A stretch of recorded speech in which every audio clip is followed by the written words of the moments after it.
अस्सलामुअलैकुम। First year की chemistry की चैप्टर नंबर 12 इलेक्ट्रोकेमिस्ट्री में balancing of equation by ion electron method में बैलेंसिंग का सिलसिला जारी और सारी है।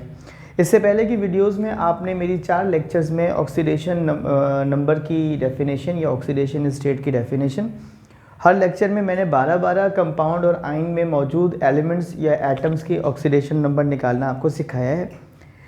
इसके अलावा एक पिछले लेक्चर में यानी लेक्चर नंबर 4 में आपने ये सीखा कि इक्वेशन को कैसे बैलेंस किया जाता है।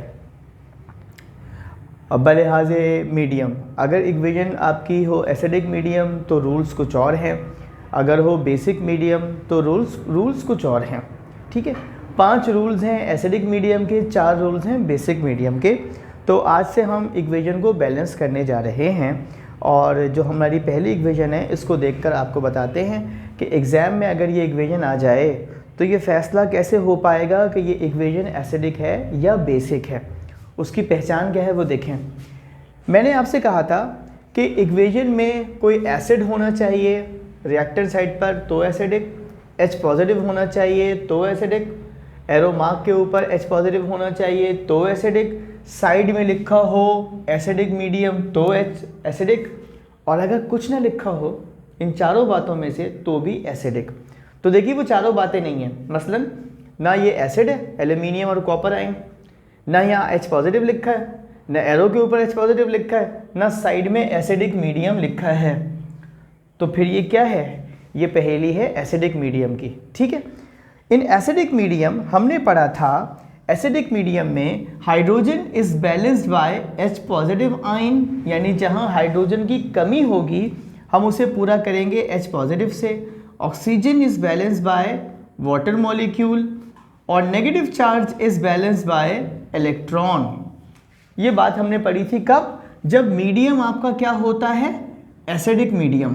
ठीक है बेटा, in acidic medium hydrogen is balanced by H positive ions, oxygen is balanced by water molecule and negative charge is balanced by electron. Okay, अब देखो इक्वेशन है, इक्वेशन क्या है? Aluminium reacts with copper ions to give aluminium ion copper solid. ठीक, तो इसके कुछ rules हैं।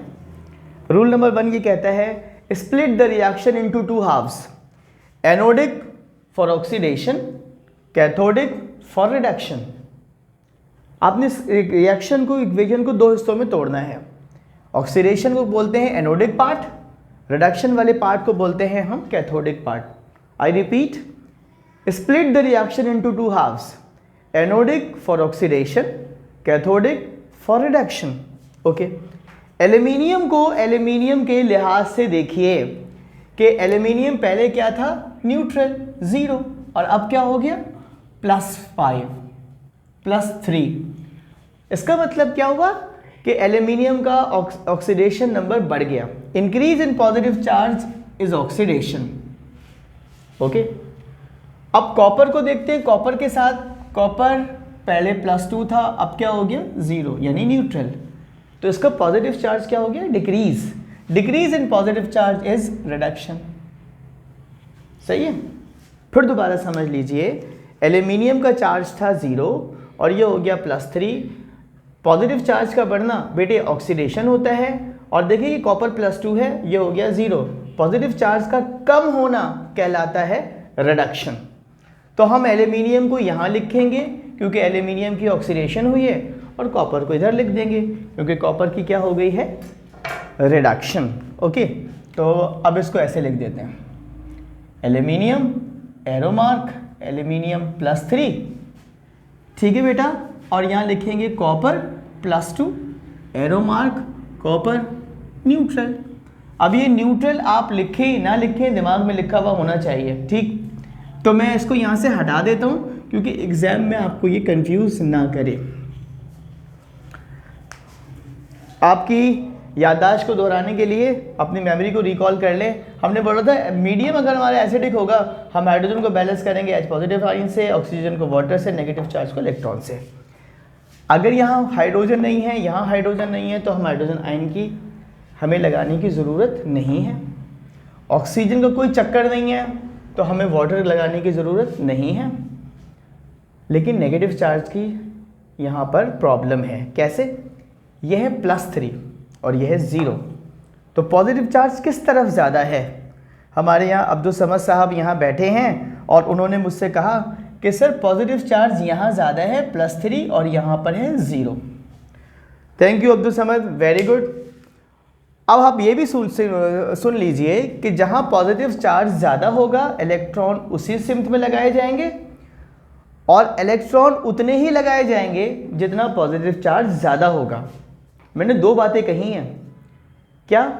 मैंने ये कहा है इलेक्ट्रॉन उस जानिब लगाए जाएंगे जहाँ पॉजिटिव चार्ज ज़्यादा होगा और इलेक्ट्रॉन उतने लगाए जाएंगे जितना पॉजिटिव चार्ज ज़्यादा होगा। तो हमारे बहुत ही समझदार बेटे यहाँ बैठे हुए मुस्तफ़ा फरीद साहब, वो कह रहे हैं कि सर एल्यूमिनियम आयन की तरफ आप लगा दीजिए 3 electron. Well done Mustafa, excellent बेटा। मैंने यहाँ लगा दिए 3 इलेक्ट्रॉन, ठीक है। तो अब ये मेरा एल्यूमिनियम क्या हो गया? बैलेंस। देखिए +3 था ना, और एक इलेक्ट्रॉन पे -1 होता है, 3 इलेक्ट्रॉन पे क्या हो जाएगा? -3। दोनों क्या हो गए? कैंसिल। तो ये भी क्या हो गया? 0। ये खुद तो पहले से था 0। सही है। तो आप इस चार्जेस को समझिए। इलेक्ट्रॉन उस जानिब लगाए जाते हैं जिस जानिब पॉजिटिव चार्ज ज़्यादा होता है और उतने लगाए जाते हैं जितना पॉजिटिव चार्ज ज़्यादा होता है। तो हमने ये इलेक्ट्रॉन यहाँ इस तरफ लगा दिया। ओके, अब चलते हैं कैथोडिक पार्ट की तरफ। इसमें भी देख लीजिए, हाइड्रोजन नहीं है तो हाइड्रोजन आयन नहीं आता, ऑक्सीजन नहीं है तो वाटर नहीं आता, चार्ज का चक्कर है तो इलेक्ट्रॉन है आ जाता। अब एहसन राजपूत साहब का ये कहना है कि कॉपर में चूंकि यहाँ पॉजिटिव चार्ज +2 ज़्यादा है, thank you Ehsan for helping me. तो एहसन का कहना ये है कि 2 इलेक्ट्रॉन सर आप यहाँ लगा दीजिए रिएक्टेंट साइड पे। वेरी गुड, एक्सीलेंट एहसन, ज़बरदस्त। तो अब ये जैसे ही आप ये 2 इलेक्ट्रॉन यहाँ ऐड करते हैं तो आपके पास देखिए ये -2 और ये +2 क्या हो गया? कैंसिल। ये हो गया न्यूट्रल। ओके, तो अब मैं इसको मिटा देता हूँ ताकि आपको समझ आ जाए। है, ठीक है जी। अब देखो जो मैं इसका रिजल्टेंट इक्वेशन बनाऊंगा ना, उसमें मुझे ये इलेक्ट्रॉन्स नहीं चाहिए, ये भी नहीं चाहिए, ये भी नहीं चाहिए। तो ज़रा सोचें कि हम क्या करें, इस इक्वेशन को कैसे बैलेंस करें कि ख़त्म हो जाए। तो हमारे राफे साहब का कहना ये है कि सर आप इसको क्रॉस मल्टीप्लाई कर दीजिए, 2 को 3 से मल्टीप्लाई कर दीजिए तो भी 6 हो जाएगा। Rafe well done. और इसको आप 3 से मल्टीप्लाई कर दीजिए, 3 2 भी 6 हो जाएगा। सो मैंने क्या किया है? मैंने जो किया है वो मैं यहाँ लिख देता हूँ, मल्टीप्लाइंग एनोडिक पार्ट बाय 2। यहाँ मैंने क्या किया? मल्टीप्लाइंग कैथोडिक पार्ट बाय 3, ठीक है, ताकि इलेक्ट्रॉन बराबर हो जाएं और इलेक्ट्रॉन क्या हो जाएंगे? कैंसिल। अब देखिए ये पूरी इक्वेशन 2 से मल्टीप्लाई होने जा रही है, हो जाएगा 2Al gives you 2 aluminium ion +6 electrons, ठीक है। ये बन जाएगा 3 copper ions +6 electrons gives 3 copper atom. Okay, अब इसके रूल क्या कहते हैं एक दफ़ा फिर सुन लेते हैं, फिर समझ लेते हैं। इक्वेशन को पहले पहचानते हैं, उसका मीडियम क्या है। एनोडिक पार्ट में लिखते हैं ऑक्सीडेशन, कैथोडिक पार्ट में लिखते हैं reduction. Split the reaction into 2 halves, balance all the atom except hydrogen and oxygen. Hydrogen is balanced by hydrogen ion, oxygen is balanced by water molecule, and the negative charge is balanced by electron.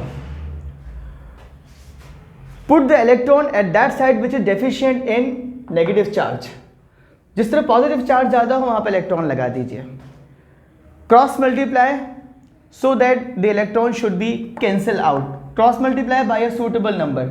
तो अगर आप 2 और 3 का LCM लेते, 2 और 3 का LCM क्या होता है? 6। उसका मतलब है मुझे 6 यहाँ भी चाहिए, इलेक्ट्रॉन 6 यहाँ भी चाहिए, तो मैंने इसको 2 से मल्टीप्लाई कर दिया टू मेक इट 6, इसको 3 से मल्टीप्लाई कर दिया, जिसने बना दिया 6। अब दोनों इलेक्ट्रॉन क्या हो गए? बराबर। दोनों हैं ऑपोजिट डायरेक्शन में, एक प्रोडक्ट साइड पर है और एक रिएक्टेंट साइड पर है, कैंसिल करेंगे। ओके, पहले रिएक्शन को हमने 2 हिस्सों में तोड़ा था, बैलेंस करने के लिए दोबारा जोड़ देंगे, हमारी इक्वेशन बैलेंस हो जाएगी। Okay, so we are going to combine these 2 parts or these 2 halves to balance the equation और एज ए रिजल्ट आपको इक्वेशन बैलेंस होकर मिल जाएगी। Simple is that. लोग इसको पता नहीं क्यों इतना मुश्किल समझते हैं, मुझे तो ये कहीं से भी मुश्किल नहीं लगती। और हमारे यहाँ पर राफे बैठा है, वो क्या है, ये क्या मुश्किल है, मुझे दें, मैं एग्ज़ाम में करके आता हूँ अभी पूरी इक्वेशन। चलो भाई, add the two halfs and cancel the duplication which is present in opposite direction. So ये ऑपोजिट डायरेक्शन में है, ये इससे कट जाएगा, ये इससे कट जाएगा, बाकी कोई किसी से नहीं कटता। ठीक है, चार्जेस भी अगर आपके पास मुख्तलिफ हों तो कैंसिल नहीं होता। आप इसको उठा कर लिख दीजिए, 2al plus 3cu plus 2 arrow mark 2al plus 3cu। Equation को ज़रा तमीज़ और तहज़ीब से लिखने का तकाजा ये है कि आप इसको बॉक्स बना दें। अगर आपने एल्यूमिनियम रिएक्टेंट साइड पे पहले लिखा है तो प्रोडक्ट साइड पे भी एल्यूमिनियम को पहले लिख दें। अगर आपने रिएक्टेंट में कॉपर को बाद में लिखा है तो प्रोडक्ट में भी बाद में लिख दें। इससे कोई फ़र्क तो पड़ता नहीं है, बस बात वही है, प्रेजेंटेशन डज मैटर। ओके, आपके पास इक्वेशन क्या हो गई, बैलेंस्ड। उम्मीद है आपको बात समझ आ गई होगी। आज शेर ना सुनिए, बहुत कुछ अच्छे से मैंने आपको इक्वेशन करा दी। इक्वेशन को बैलेंस करने का सिलसिला जारी रहेगा। अगर आप ये समझें कि मैं भूल जाऊंगा, ऐसा कुछ भी नहीं होगा। अनकरीब जब से कि चैप्टर ख़त्म हो जाएगा, मैं हर चैप्टर के इम्पॉर्टेंट आपको बताने वाला हूँ। कीजिएगा, दोस्तों के साथ शेयर, और मुझे अपनी दुआओं में याद रखिएगा। अपना बहुत ख्याल रखिएगा, वालिदैन की खिदमत कीजिए, दीन पर पूरा अमल कीजिए, नमाज़ पाबंदी से पढ़िए। अल्लाह ताला आपको कामयाबियों से नवाजे। अल्लाह हाफ़िज़।